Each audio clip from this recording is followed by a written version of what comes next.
हमारे देश में अभी जो आतंकी हमला हुआ और पहलगाम में जो हमारे देशवासियों को उनकी आस्था, उनकी मान्यता और उनकी परंपरा के चलते जो उन्हें मारा गया, इससे मुझे हमेशा एक बात याद आती है। हमारे देश के पहले सीडीएस स्वर्गीय जनरल बिपिन रावत जी ने एक बात कही थी। उन्होंने कहा था कि हमारा देश 2 युद्ध से ग्रस्त है।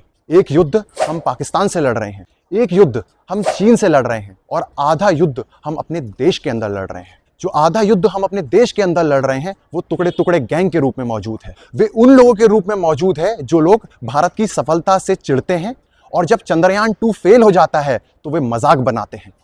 वे उन लोगों के रूप में मौजूद है कि काशी विश्वनाथ में हमारे शिवलिंग हमें मिलता है लेकिन वे लोग उसको फवारा कहते हैं। वे उन लोगों के रूप में मौजूद है जिन्होंने कश्मीर में 1990 में कश्मीरी हिंदुओं को उनकी आस्था और उनकी मान्यता के चलते उन्हें वहां से भगा दिया गया। कश्यप ऋषि के अपने वंशजों को भगा दिया गया। ये आधा युद्ध हमें लड़ना है।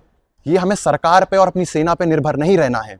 रॉ के पूर्व अधिकारी कर्नल RSN सिंह की एक किताब है नो द एंटी नेशनल्स। उसकी किताब के पहले पन्ने पे ही वो लिखते हैं कि एक देश एक्सटर्नल फ्रंट पे कितना ही मजबूत क्यों ना हो, अगर उसका आंतरिक मोर्चा यानी उसका जो इंटरनल फ्रंट है अगर वो कमजोर है तो वो देश कभी भी एक मजबूत राष्ट्र नहीं बन सकता।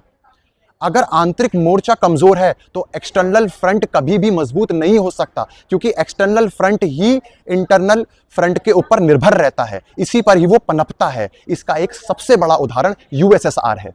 लिहाजा मेरा यह निवेदन है कि हमें शत्रु बोध होना चाहिए। हमें पता चलना चाहिए कि कौन हमारा शत्रु है, वरना वो दिन दूर नहीं है जब हमारा हाल भी पृथ्वीराज चौहान जैसा हो जाएगा। धन्यवाद।